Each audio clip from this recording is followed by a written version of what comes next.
Clarity for owners and renters. The city of San Diego comes up with a plan to regulate websites like Airbnb. But you can't just single out one major religious group because they have an advocate in the form of an organization like CARE. San Diego Unified School District gets sued. Why its partnership with an Islamic group is accused of violating the First Amendment. With the new drone and aviation class kicking off next year, Vista High School is taking to the skies. And we talk with KPBS Frontiers reporter Jean Guerrero about the release of her new memoir. KPBS Evening Edition starts right now.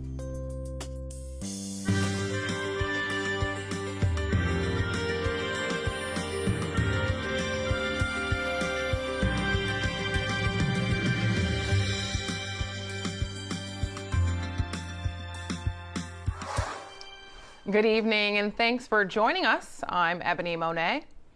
After years of debate, the city of San Diego has a plan to regulate the use of websites like Airbnb. KPBS reporter Andrew Bowen explains the new rules for renting out a home. The issue of Airbnb has vexed the city council for years. Ultimately, it was a compromise from Councilwoman Barbara Bree that won a 6-vote majority.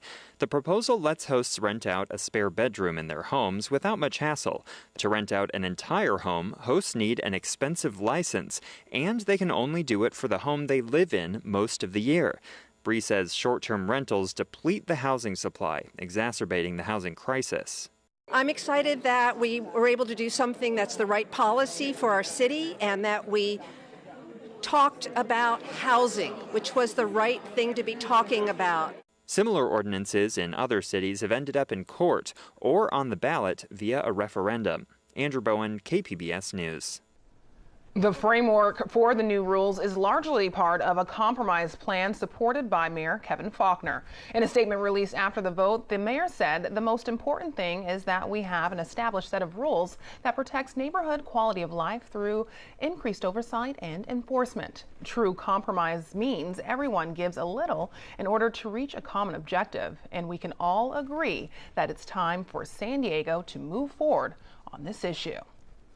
A federal judge in San Diego is considering whether to grant a request to block a program aimed at stopping Islamophobia in schools. KPBS education reporter Megan Burks was at today's hearing. Back in 2017, the plaintiffs called it anti-American. Far-right media warned it was a gateway to Sharia law. Now in 2018, attorney Charles Lamandry says the partnership between San Diego Unified and the Council on American Islamic Relations is simply unconstitutional. It is absolutely forbidden in the schools to promote a particular religion over other religions or no religion, and that's what they're endeavoring to do in the school system. Lamandry spoke outside the downtown courthouse Tuesday, where his firm argued against a 2017 plan to prevent bullying of Muslim students by teaching their classmates and teachers about Muslim culture. The district tapped the Islamic group to help. Lamandry says that shows favoritism for one religion. Why not stick with the broad-based anti-bullying program already in place?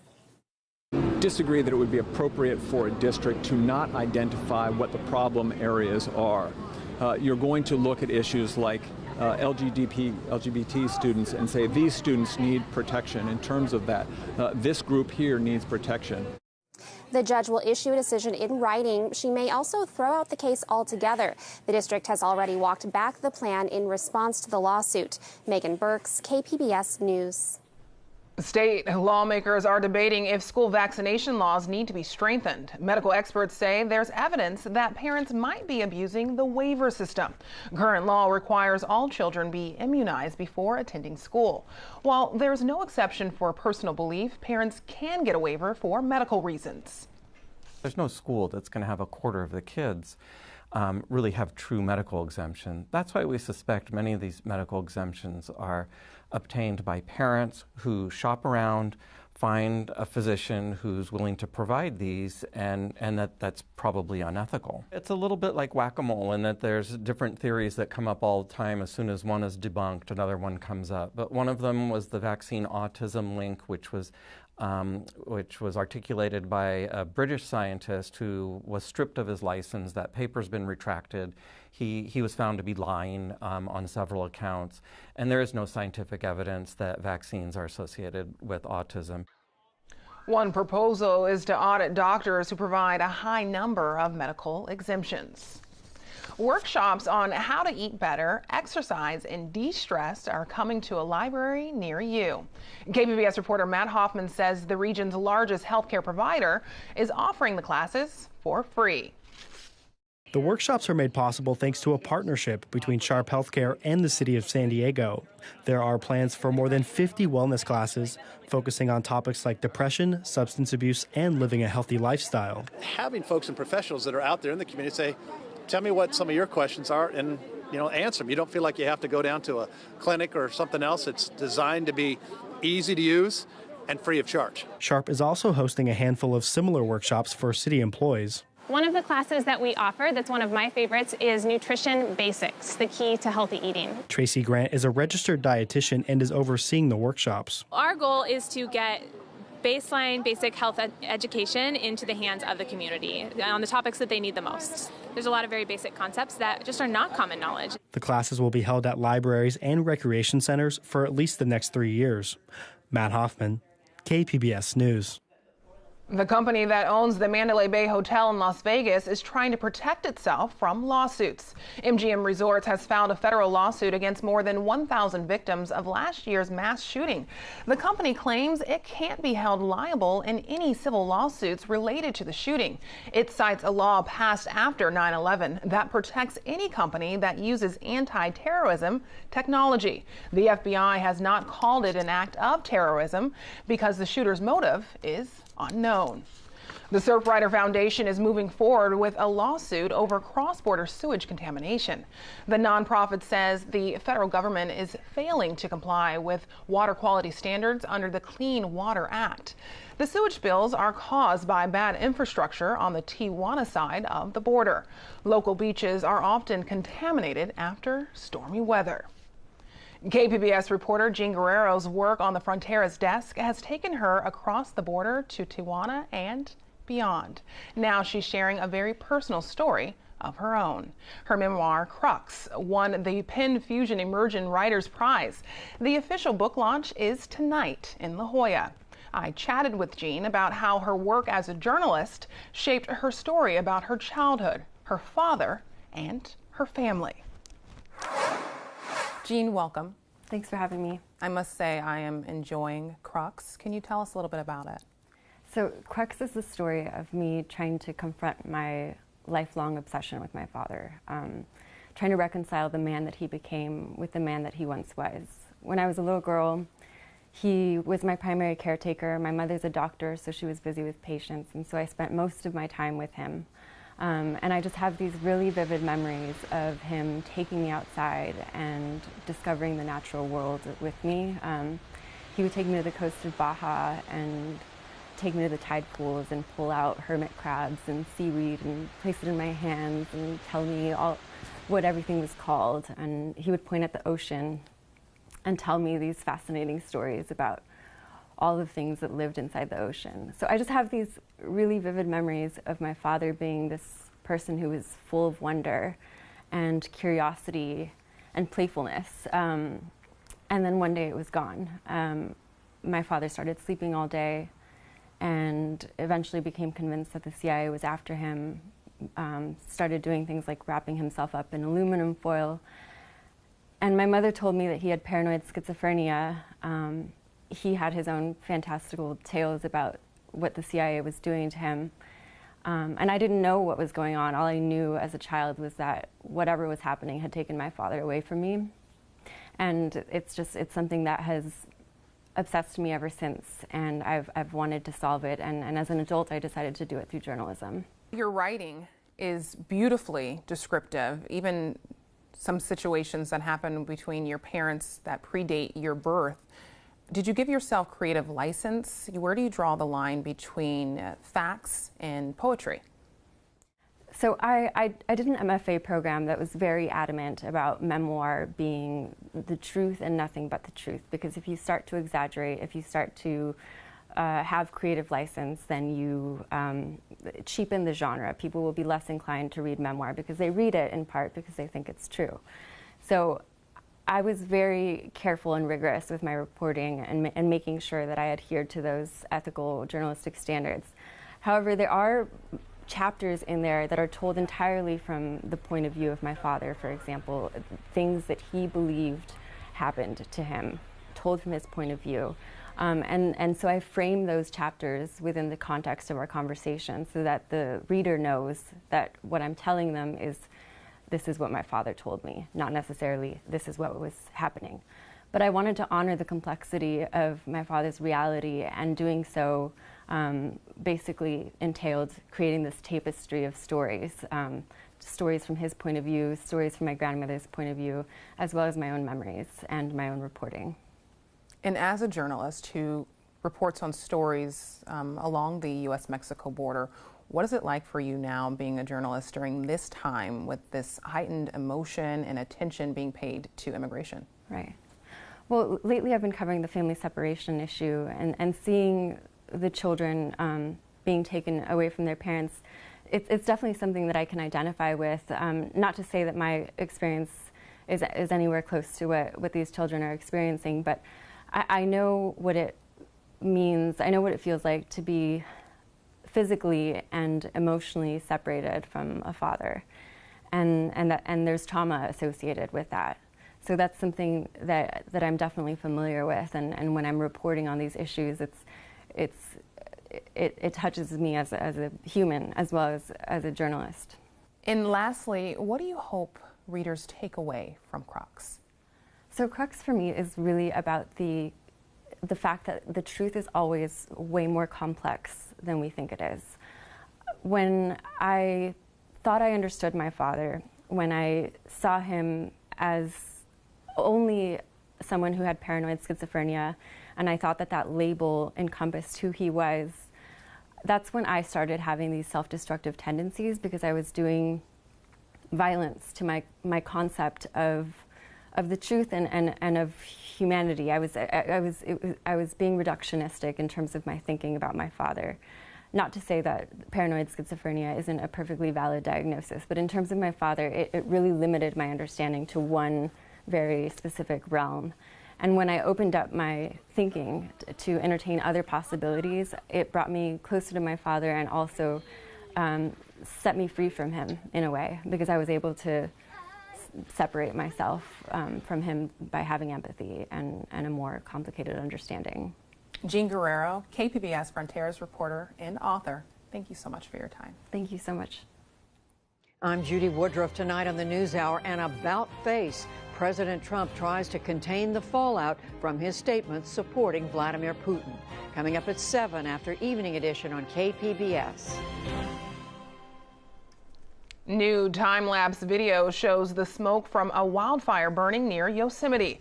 The fire started last Friday and has burned about 20 square miles. It's only about 5% contained and is blamed for the death of a firefighter over the weekend. The fire is burning on the western edge of Yosemite. Here in San Diego, firefighters are getting a new addition to their helicopter fleet. Deb Welsh tells us how it will help during wildfires. The S-70 Black Hawk helicopter, according to City News Service, will be modified by a third party in 2019.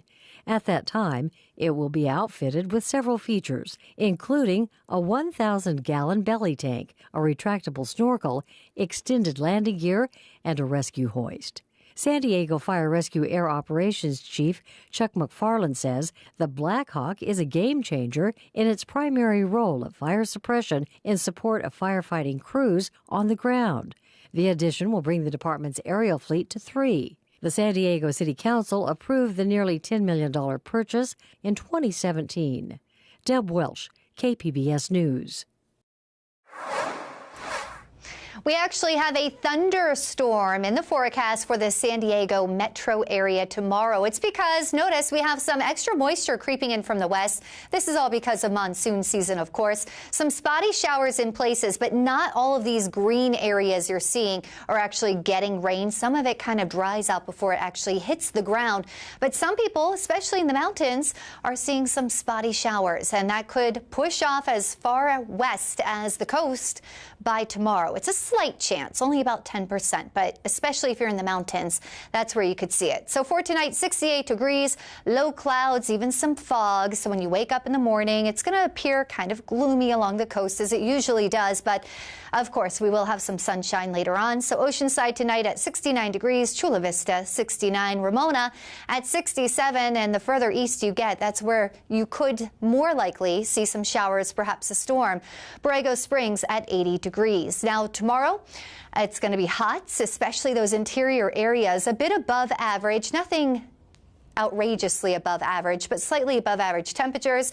Still pretty comfortable along the coast, and we still have some moisture lingering around the desert. So for temperatures, Borrego Springs up to 101.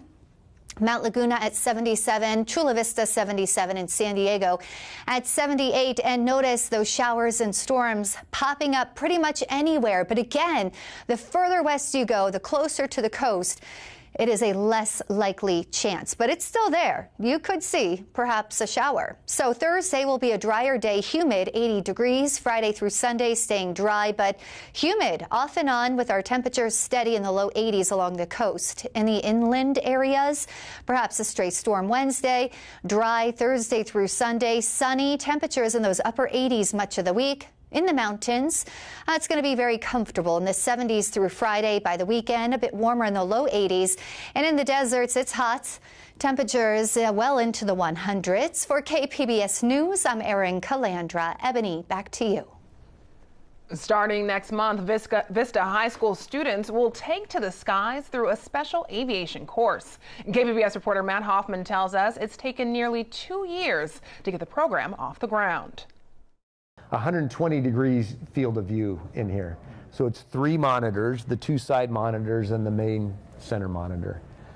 It's what we call a glass cockpit. It's a G1000 flight simulator. Vista High aerospace teacher Vinny Lostetter is showing off his students' hard work. The switches, knobs, and functionality is just like it would be in a G1000 actual aircraft. For the last year and a half, his students have been working on a special project, building a fully functional flight simulator. There was an aircraft that was destroyed in an accident up at Fallbrook Airport. And they said, you can have the airplane, but you have to go get it. And we headed out to Fallbrook Airport, and we dismantled a Cessna 182, strapped it on a trailer, and drove it into the school in the same day. Getting the plane was fairly easy. Taking it apart was a process. We did a lot of trial and error. You know, it might be simple things like how to remove a wing, which is actually fairly simple, not that many parts to do. And then when you start getting into the details of removing hydraulic lines that are buried deep in a fuselage or deep in a wing, they have to do some more troubleshooting. The simulator project received donations from community members, local businesses, even the U.S. Army and Air Force. But it was students who did most of the work putting it together. It was messy, it was gritty, it was amazing. We had to take out lines from the floor, we had to take out instrumentation, there was a whole panel here of instruments. Reed O'Donohue was one of the students who helped build the flight simulator. I've flown it 3 to 5 times. It's so smooth, a little touchy, delicate, but flies like a charm. Flies like you'd see a plane fly. For the last few years, aviation classes were only available for Vista's junior ROTC students. I just heard that I could get a pilot's license and fly a plane, and I thought that was something that was like, at high school level, I was a sophomore, and I thought about that. It was like being offered like a gold on a platter. Like you weren't not going to take it. But starting this year, the course is being expanded to the entire school. And in addition to a flight simulator, it includes drones. Not everybody wants to be a pilot. But this course exposes them to those other things. Maybe being a drone operator is what they want. Maybe they want to be a photographer and they want to use this as a tool. And that's the goal of the whole course. It's definitely collegiate level studying. Exposing kids to something different. And it's neat in this program when you see the light bulb come on somebody's thought process that's what I want to do. There's other kids out there, they don't even know it yet, but they have something they can explore that may change their life. You're just not flying a drone. You're also sharing the airspace with planes, so you have to be careful with that. Diana Perez graduated from Vista High in 2017. I'm going to do an automatic takeoff, which takes it about 3 to 4 feet off the ground, and it'll hover until you tell the command, which is when you take over the control. She helped build the flight simulator and is now studying drones at Palomar College. One day, Perez hopes to make money as a drone pilot. Agriculture and construction as well, because they'll seem more different, and you don't really see that a lot. Like, a lot of people just do video photography, which is the normal, but you don't really see a lot of people pursuing those other side careers related to the drone, which is agriculture. You'll find out, like, this color means that there's not enough water to these plants. If you want to get paid to fly drones, you need a license from the FAA. During next year's course, Vista High is paying for each student to take their FAA test. That means students will get hands-on training with drones while also spending time in the flight simulator. I hope that in the future I get to hear the great things that they're doing. As fast as things have changed in aviation, I can't imagine what it's going to be in the next 10, 20 years when I start hearing students come back and they're going to tell me about their adventures to Mars or wherever they end up. In preparation for the course, Vista High purchased a dozen new drones, ranging from inexpensive starters to sophisticated $5,000 aircraft. Matt Hoffman, KPBS News. San Diego International Airport is being recognized as an innovation leader. An airport industry group named the airport the most innovative for a large hub. The airport was credited for turning the old commuter terminal into an innovation lab to develop new customer service products. The award also recognizes the airport's efforts to be environmentally sustainable. From digital design to smart machines, new technology has changed the way the fashion industry does business. AP reporter Terry Che profiles how an American iconic brand is evolving. At the Levi Strauss Eureka Lab, the 165-year-old retailer is reinventing the way it makes jeans. But we might send some of the bases. Each season, the design center develops hundreds of finishes, the wear and tear patterns that give denim that weathered look. Levi's designers now create new finishes with digital pens and touchscreen computers. The designs are uploaded to a laser machine that can make a new pair of jeans look like they've been worn for years. In just 90 seconds, it can finish a job that takes 20 to 30 minutes to do manually. So by changing to this new digital platform, we're actually able to dramatically reduce our time to market, meaning that we can get our products in front of the consumer at the right time. To lighten that. Levi's is one of a growing number of apparel companies embracing digital design and automation to cut costs and respond faster to consumer trends. Global sourcing giant Li & Fung, which works with more than 8,000 retailers, is helping its clients transition to a digital supply chain. Clothing can be designed with sophisticated software and turned into lifelike 3D images. That eliminates the costly and time-consuming process of making physical prototypes. You could actually essentially create an entire collection before you even cut one garment. So it reduces waste, it reduces lead times, it allows decision-making in real time, so the entire process becomes more efficient. Fashion upstart Beta Brand is at the forefront of consumer-driven digital design. The San Francisco firm invites customers to vote on designs for new products, such as this waterproof boot. Beta Brand then sends the design to Li & Fung, which creates 3D samples that are used to sell the boots online. No shoes are produced until customers order them. The advantage is speed, right? So this means that you can say, yes, that's the product we want to sell, and let's sell it right now. The new technologies are altering work at Levi's. For years, jeans have been finished in foreign factories where workers scrape them with pumice stones, sandpaper, and other tools. Those factories will soon have laser machines, like the ones installed at this Nevada distribution center, where jeans can be finished just before being shipped to retail stores. This is a radical breakthrough. It's one that will surely transform how jeans wear is designed and developed, how it's manufactured, and how it's sold. More changes are coming as a new wave of technologies transforms the fashion industry. Terry Che, Associated Press, San Francisco. A reminder, Comic-Con events start tomorrow. That means extra traffic in the downtown area. The city is taking a new step to reduce the number of cars.